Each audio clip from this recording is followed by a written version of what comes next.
Okay, Telugu Desam పార్టీకి, జనసేన పార్టీకి వారి యోగంలో వచ్చిన రిప్రజెంటేషన్స్, అలాగే జనవాణి కార్యక్రమంలో వచ్చిన వినతులు కానీ, ఆన్లైన్లో వచ్చిన సూచనలు కానీ, అందరికీ రెండు పార్టీలకు వచ్చిన సూచనలని క్రోడీకరించి ఈ మేనిఫెస్టో తయారు చేయడం జరిగింది. ముఖ్యంగా రాష్ట్ర ప్రజల నేటి అవసరాలను తీరుస్తూ రేపటి ఆకాంక్షలకు సాకారం చేసే ఈ మేనిఫెస్టోని కూటమి ప్రభుత్వం పరిశుభ్రంగా దీన్ని అమలు చేస్తుంది. దీంట్లో ముఖ్యమైన అంశాలు ఏమేమి తీసుకున్నామంటే, ఆంధ్రప్రదేశ్ ప్రజల భవిష్యత్తు ఆల్మోస్ట్ కత్తి మునపైన వేలాడుతూ ఉంది. ప్రపంచంలోనే అత్యంత శక్తివంతమైన తెలుగు జాతి నేడు ఆంధ్రప్రదేశ్ పరిస్థితిని చూసి తలదించుకుంటుంది. లూటీ కోసమే 13 లక్షల కోట్లు అప్పు చేసి రాష్ట్ర ఆర్థిక వ్యవస్థను దివాలా తీయించారు. గత 5 ఏళ్లుగా అన్ని రంగాల్లో రాష్ట్రం తిరోగామి దిశలో పయనిస్తున్నది. సమాజంలో ఎటు చూసినా అభద్రత, అశాంతి, హత్యలు, ఆత్మహత్యలు కనిపిస్తున్నాయి. ధరలు, పన్నులు, ఛార్జీలు, అప్పుల బాధుడితో ఒక్కో కుటుంబం పైన దాదాపు 8 లక్షల భారం మోపారు.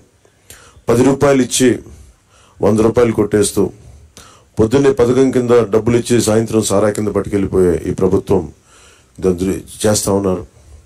పట్టభద్రుల నిరుద్యోగంలో 24% దేశంలోనే ఏపీ మొదటి స్థానంలో ఉంది. రైతుల ఆత్మహత్యల్లో 3వ స్థానంలో, 18 ఏళ్లలోపు బాలికలపై జరుగుతున్న అత్యాచారాల్లో 2వ స్థానంలో ఉంది. పోలవరం నదుల అనుసంధానాన్ని గోదాట్లో ముంచేశారు. సంపద సృష్టి, ఉపాధి కల్పనా కేంద్రమైన ప్రజా రాజధాని అమరావతిని విధ్వంసం చేశారు. SC, ST, BC, minority sub plan నిధుల్ని 1,00,000 కోట్లు దారి మళ్లించారు. ఇక అన్నా క్యాంటీన్లు కానీ, నిరుద్యోగ భృతి కానీ, పండగ కానుకలు లాంటి 100కి పైగా తెలుగుదేశం ప్రభుత్వ సంక్షేమ కార్యక్రమాలు రద్దు చేశారు. ముఖ్యంగా గత కొద్ది రోజులుగా నేను మాట్లాడుతాను ల్యాండ్ టైటిలింగ్ యాక్ట్ పేరు మీద. పట్టా పుస్తకాల మీద ఆంధ్రప్రదేశ్ రాజముద్ర తీసి జగన్ ఫోటో వేయించుకుని తన అచ్చరాకైన పనులు చాలా చేస్తూ లక్షలాది ఎకరాల ల్యాండ్ టైటిలింగ్ యాక్ట్ పేరు మీద లక్షలాది ఎకరాలని ప్రజల ఆస్తులు కబ్జా చేస్తున్నారు. ల్యాండ్, శాండ్, వైన్, మైన్, గంజాయి, డ్రగ్స్, ఎర్రచందనం, రేషన్ బియ్యం మాఫియాలతో దాదాపు 8 లక్షల కోట్ల ప్రజాధనాన్ని కొల్లగొట్టారు. స్థానిక సంస్థల ఎన్నికల్లో బీసీ రిజర్వేషన్లని 10% కోత కోసి 16,800 రాజ్యాంగ పదవులకి బీసీలకి దూరం చేశారు. విషపూరిత మద్యం పోసి 35 లక్షల మంది ఆరోగ్యాలు నాశనం చేశారు. 30,000 మంది ప్రాణాలు తీసి వారి భార్యలకి పసుపు తాళ్లు మంట కలిపారు. గృహ నిర్మాణం పేరుతో పేదల్ని అప్పుల పాలు చేశారు. ప్రశ్నించిన ప్రతిపక్షాలు ఎస్సీ, ఎస్టీ, బీసీ, మైనారిటీల్ని 600 మందిని హత్య చేశారు. వివేకానంద రెడ్డి గారి హంతకుల్ని ఇంకా కాపాడుతూనే ఉన్నారు. స్థానిక సంస్థలకు కేంద్రం ఇచ్చిన 12,000 కోట్ల రూపాయలని దారి మళ్లించారు. గ్రామ పట్టణాభివృద్ధిని దెబ్బతీశారు దారి మళ్లించి. ఈ విధ్వంస పరిస్థితులను చక్కదిద్ది రాష్ట్రాన్ని గాడిలో పెట్టేందుకే ఎన్నికల రూపంలో ఒక అవకాశం మన ముందుకు వచ్చింది. ఈ విధ్వంస పాలన సాగనంపి స్వర్ణాంధ్రను నిర్మించుకోవడానికే మా కూటమి అభ్యర్థులకి ఘన విజయం చేకూర్చాల్సిన అవసరం ప్రతి ఓటరు పైన ఉన్నదని విజ్ఞప్తి చేస్తున్నాం.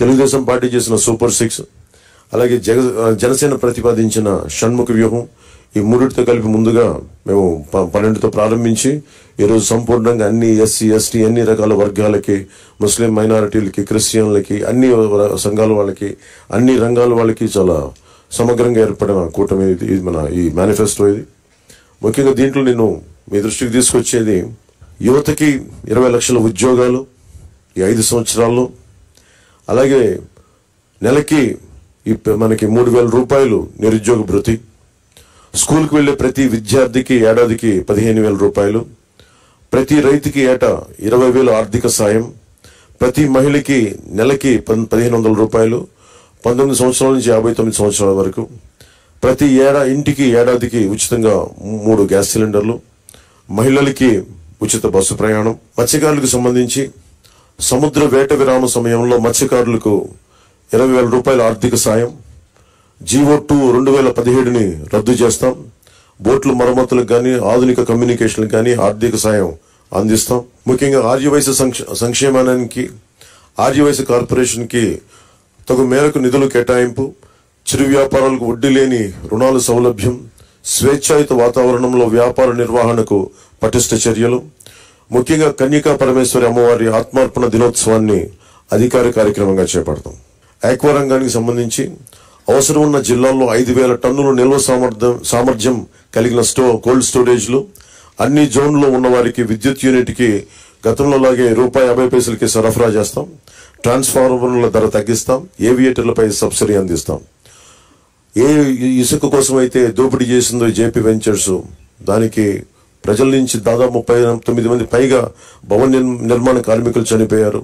మేమందరం వారికి అండగా ఉన్నందుకు ఈ రోజున వారికి సామాన్యులకి ఇసుక అందుబాటులో ఉండే విధంగా సమగ్రమైన ఇసుక విధానం, అలాగే ముఖ్యంగా విద్యార్థులకు సంబంధించి ఎయిడెడ్ కాలేజీలు, ప్రైవేట్ పీజీ విద్యార్థులకి ఫీజు రీయింబర్స్మెంట్ పునరుద్ధరిస్తాం. కాలేజీలకి రుసుము చెల్లించే సర్టిఫికేట్లు విద్యార్థులకు చిక్కులు లేకుండా చేస్తాం. ల్యాండ్ టైటిలింగ్ యాక్ట్ ని రద్దు చేసి ప్రజలకి రక్షణ కల్పిస్తాం. మిగతావన్నీ చంద్రబాబు గారు తెలియజేసుకుంటారు, గౌరవ మాజీ ముఖ్యమంత్రి.